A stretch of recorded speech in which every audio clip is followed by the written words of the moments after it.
융합시대에 자주 언급되고 있는 창의성과 조직 문화에 대한 이슈를 한번 살펴보겠습니다. 자, IBM 글로벌 CEO 스터디가 지난 2010년에 펴낸 보고서에 따르면요. 설문에 전 세계 1,500명의 CEO가 참석했는데요. 앞으로 5년 동안 기업 경영 및 리더십의 가장 중요한 요소로 이것을 꼽았습니다. 어떤 걸까요? 센스 있는 분들 다 알아채셨을 텐데요. 바로 창의성입니다. 융합이라는 단어와 창의성은요, 뗄래야 뗄 수가 없습니다. 그래서 오늘은 저는 이 융합 시대의 능통을 이야기하기 위해서 창의성이라는 키워드를 하나 더 말씀드리고자 합니다. 자, 얼마 전에 한국에도 다녀왔던 클라우스 우어반 교수가 계세요. 독일 하노버대 영예 교수이신데요. 자, 그분은요, 창의성이 대가라고 해도 과언이 아닐 겁니다. 자, 그분은 더 강력하게 이야기했습니다. 기업에게 창의성은 미래를 담보할 수 있는 유일한 수단이라고 했습니다. 창의성 없는 기업은 살아남지 못한다는 얘기로 생각이 될 텐데요.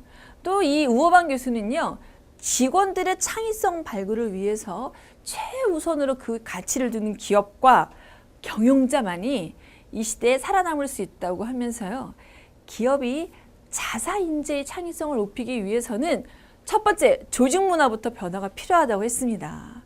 자, 그래서 소통이 되지 않고 그런 걸 통해서 능통하지 않는 조직은요, 창의성은 당연히 생각되지 않고요, 더 나아가서 조직이 영속할 수 없다는 겁니다. 자, 교수님은요, 엄격한 위계 질서를 강조하는 것이 조직 내 창의성을 가로막는 가장 위험한 요소라고 말씀하셨는데요. 이 우어반 교수는 사실 국내 언론사 오신 지 얼마 안 되셨기 때문에 국내 언론사 인터뷰를 통해서 조금 더 강력한 내용을 인터뷰하셨습니다.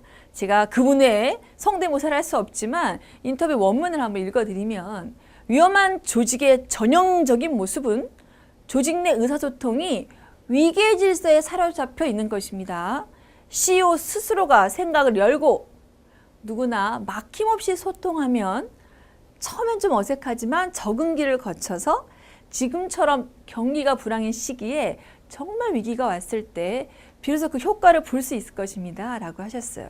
자, 그런 면에서 의도적으로 기존과는 정반대로 문제 해결하는 것도 본인은 추천하고 싶다고 하셨는데요. 그러면서 우리나라 조직의 또 강조한 것이 평평한 위계 질서입니다. 자, 이것은 어떤 의미인가요? 위계를 내세우되 수평적인 소통이 기반이 돼야 한다는 설명입니다. 우리나라에서 위계 질서와 소통을 다 같이 가져갈 수 있는 조직은 그렇게 많지 않을 거라 생각합니다만, 시대가 바뀌었고요.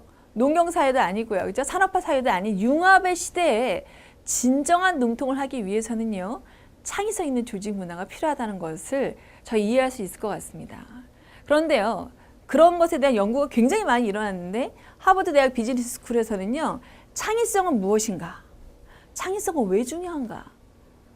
창의성 이론과 실제의 상관관계를 확인하기 위한 또 다양한 토론회를 개최하기도 했습니다. 그 결과를 좀 보시면, 아유, 기업의 창의성이 뭐가 중요하라고 혹시 지금 생각하시는 분들 마음을 달리 먹으실 수 있을 거예요.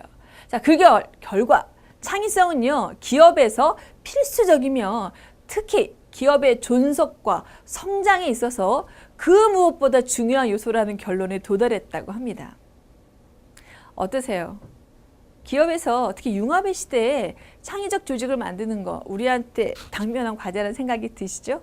자, 이와 함께 한 가지 중요한 내용이 있는데요. 한 사람의 창의성으로 효과를 보는 것이 아니고요. 조직 관리 방식에 따라 모두가 창조적 아이디어를 발현하는 환경이 구축되어야 한다는 것을 역시 밝혔습니다. 따라서 창의적 개인 한 명의 영웅으로는 해결되는 것이 아니고요. 그런 것이 모두가 다 발현이 되는 조직 문화가 굉장히 중요하다는 것입니다.